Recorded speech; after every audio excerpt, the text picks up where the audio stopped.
Assalamualaikum warahmatullahi wabarakatuh.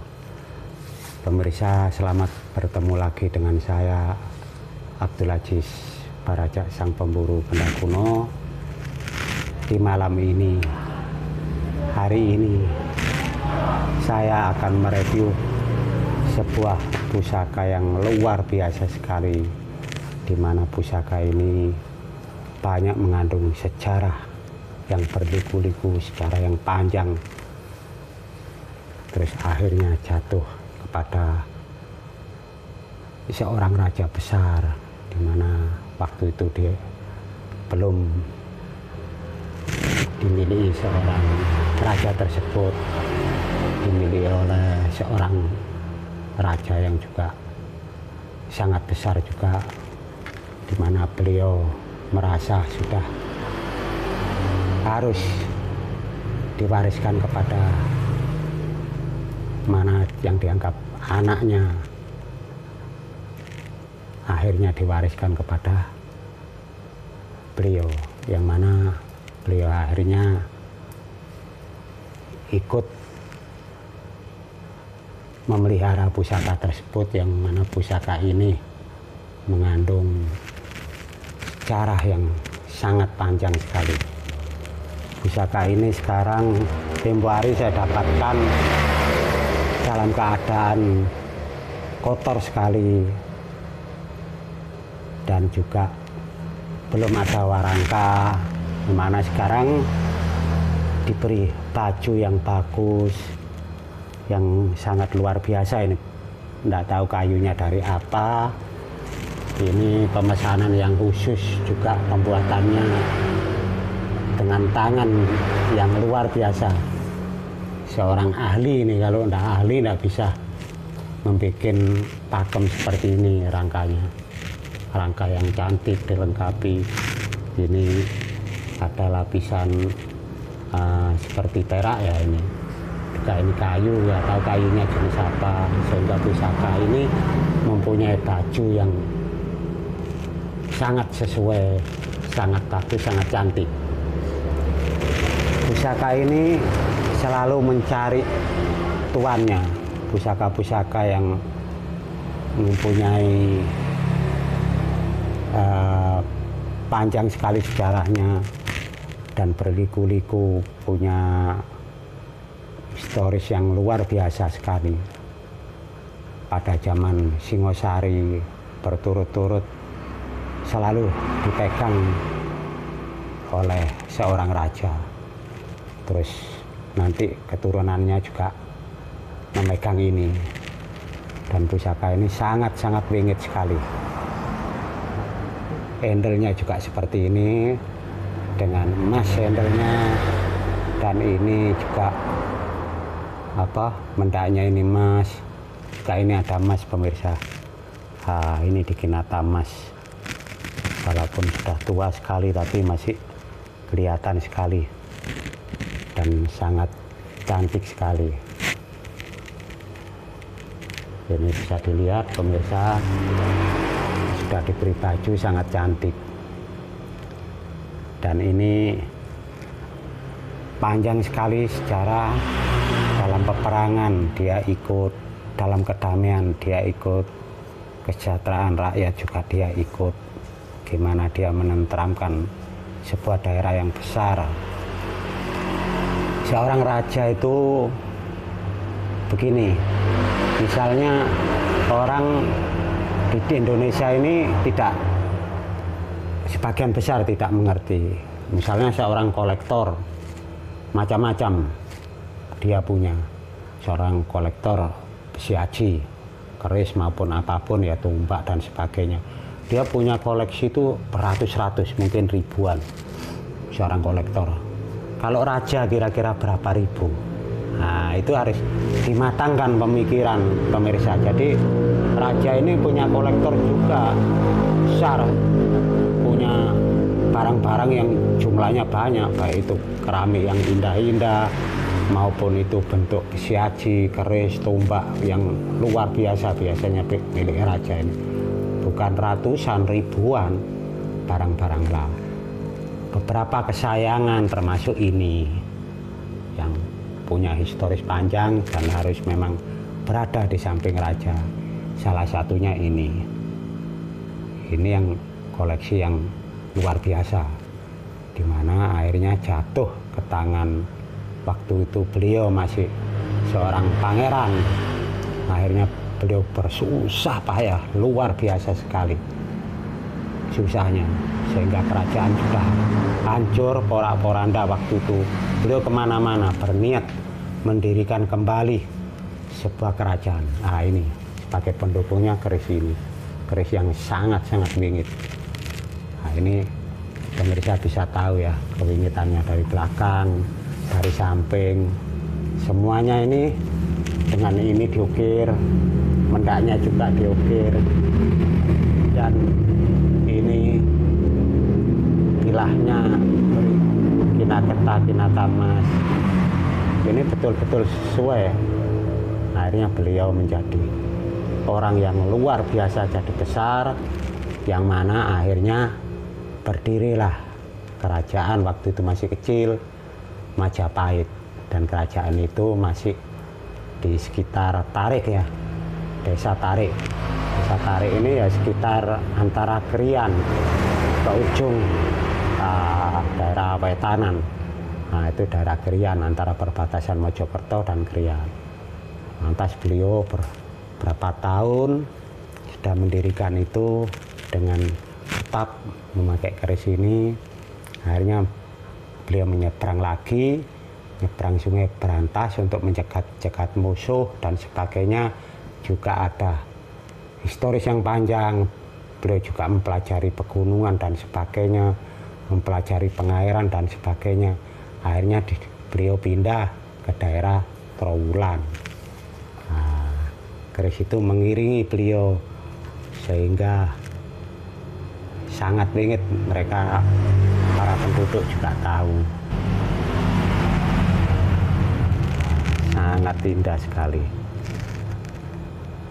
Ini semua berkinata emas, pemirsa. Bisa dibalik lagi seperti ini.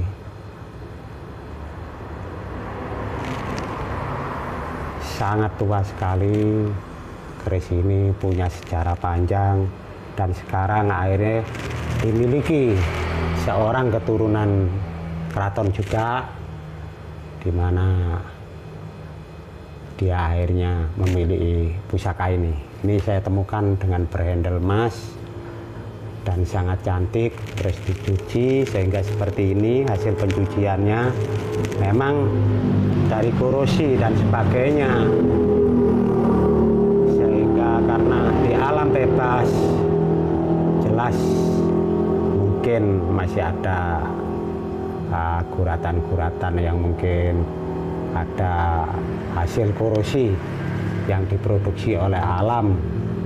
Ini bukan sebuah kerusakan, ini sebuah memang terjadi secara alamiah. Jadi bukan sebuah kerusakan, ini terjadi secara alamiah. Nah, secara alamiah seperti ini pemirsa, bisa kelihatan. Nah ini terjadi secara umum, jadi ini hampir dikatakan utuh. Nah, gimana sampai terjadi di dalam sungai kita dapatkan? Ya macam-macam. Berantas penuh misteri. Tiap sungai di Indonesia ini, khususnya Jawa ini, banyak misteri. Kalau kerajaan misalnya ada mungkin pengungsian di situ, terus kapalnya terbalik karena arus, banjir dan sebagainya, atau ada perampokan dan sebagainya, macam-macam peristiwa di sungai ini. Kita tidak bisa memprediksi dengan cara pasti, tetapi terjadinya pasti itu. Misalnya ada perampokan, pasti ya, tiap-tiap di sungai zaman dulu pasti ada perampokan dan sebagainya. Dan juga ada bencana pasti, karena apa? Banjir bandang berturut-turut di Sungai Berantas itu pernah terjadi, sehingga menghanyutkan rumah-rumah, pernah menghanyutkan jebol bendungan yang besar jebol sehingga berapa ribu rumah hanyut dan sebagainya. Itu pernah terjadi berapa tahun yang lalu. Nah, itu zaman merdeka. Apalagi zaman dulu sebelum ada bendungan-bendungan, sebelum ada dam, otomatis lebih besar, lebih dahsyat sekali, sungainya lebih besar daripada sekarang. Karena kan penduduk makin padat sehingga ada penciutan sungai. Nah, di situ para pemirsa, itu pun masih banyak bencana. Kalau dulu bencananya lebih besar, lebih dahsyat. Nah, seperti ini pusakanya. Dan ini pusaka akhirnya sudah menemukan tuannya, sehingga sekarang dimiliki salah satu keturunan dari keraton. Dia memiliki pusaka ini, alhamdulillah. Dan sekarang sudah sangat cantik dan sangat wingit. Ini memang pusaka punya histori yang panjang ya, punya sejarah yang panjang, kewingitannya juga luar biasa. Dan ini merupakan pusaka yang mana punya daya magis yang tinggi. Kenapa? Waktu saya ambil ini pun terjadi banyak beberapa buaya keluar. Nah, jadi buaya yang keluar tersebut ternyata tidak mengejar saya. Ini bukti, mungkin para pemburu lain yang lebih muda tidak tahu ya daerah-daerah buaya. Kalau kita sudah tahu daerah buaya, di situ ada benda. Insya Allah kalau tubuh masih kuat, pasti saya ambil. Dan pusaka ini sangat luar biasa. Ini punya daya magis yang tinggi, getaran yang kuat sekali di pusaka tersebut. Kita tidak fanatik, tidak artinya kita menyembah pusaka, tidak, jangan salah paham. Kita uri-uri.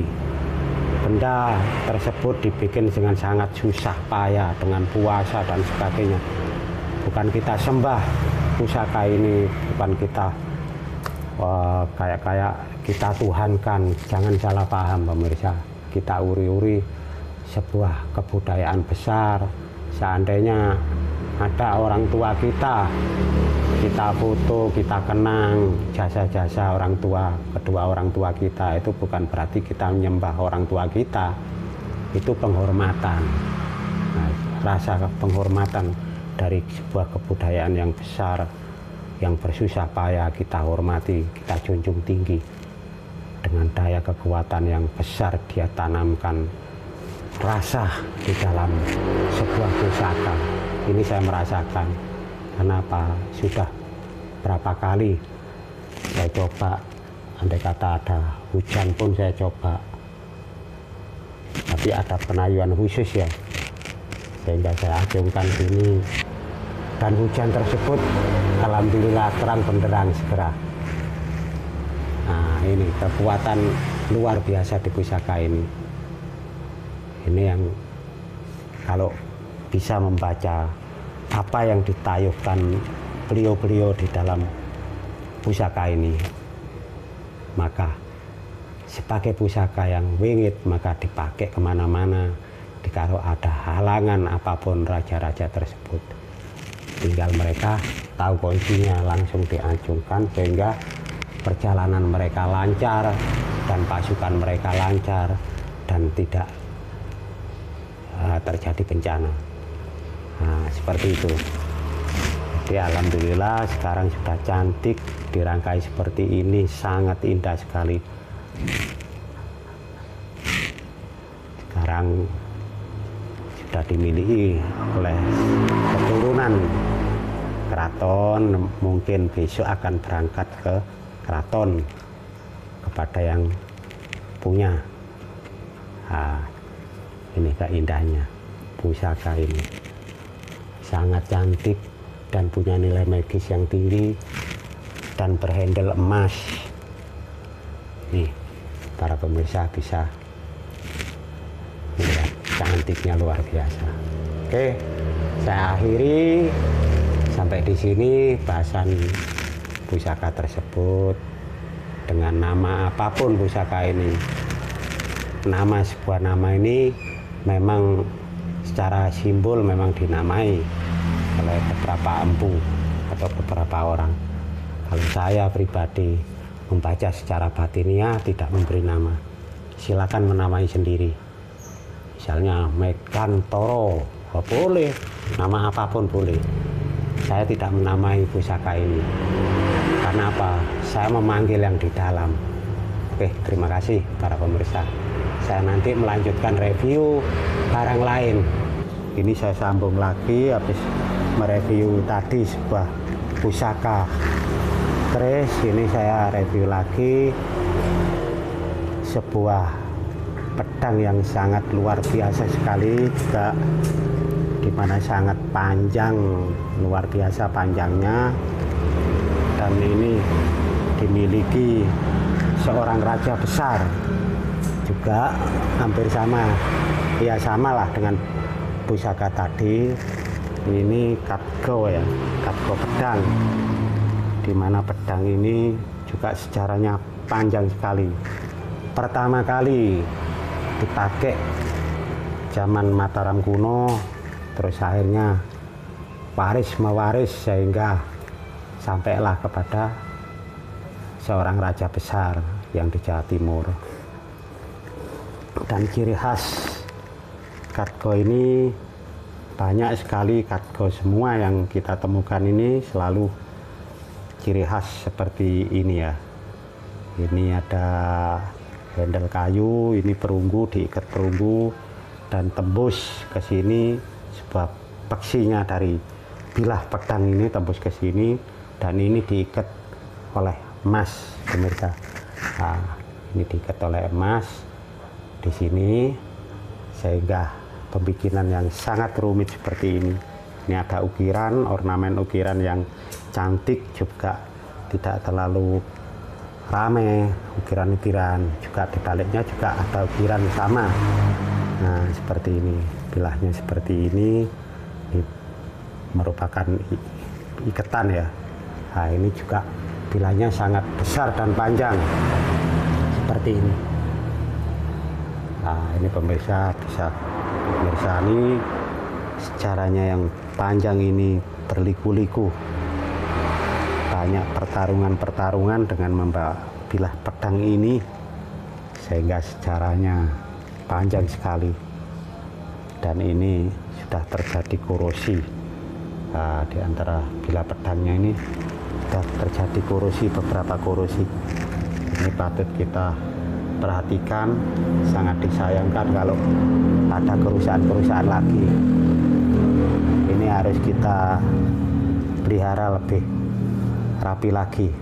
Nanti berapa hari lagi akan saya rawat pedang ini supaya bukan saya cuci, tapi saya rawat dengan cara diberi minyak lah, supaya korosinya berhenti dan akhirnya tidak terjadi korosi lagi dan bisa terpelihara sampai beratus tahun, mungkin beribu tahun kemudian, karena ini sejarah yang panjang sekali, sangat disayangkan. Dan ini pedang ini sangat luar biasa, beratnya juga luar biasa. Ini saya menyangka gini udah berat. Jadi kalau tidak orang terisi penuh dengan pengisian batin yang penuh dan permainan pedang yang juga luar biasa, tidak mungkin orang bisa memegang pedang ini dan bermain dengan pedang ini. Karena yang megang harus orang-orang berilmu tinggi. Pantas seorang raja memiliki ini, sehingga raja tersebut dijuluki raja yang sangat sakti. Ini luar biasa, magisnya juga sangat tinggi. Karena begitu digoreskan ke darat, ini musuh kocar kacir. Jadi pedang ini dihantukkan ke darat, musuh sudah menyibak kocar kacir. Ini kekuatan yang terkandung di pedang ini. Maka dari waris mewaris sampai zaman Mataram kuno, sampai dipegang sebuah raja di Jawa Timur. Dan keadaan yang luar biasa ini saya temukan di hutan yang lebat, yang mana sekarang tetap saya pelihara. Ini nanti besok saya rawat lagi lebih khusus supaya korosinya berhenti. Pedang ini sangat luar biasa kandungan yang di dalamnya. Oke, terima kasih. Saya tidak mau panjang-panjang mereview pedang ini karena getarannya sangat besar sekali. Oke, terima kasih pemirsa. Assalamualaikum warahmatullahi wabarakatuh.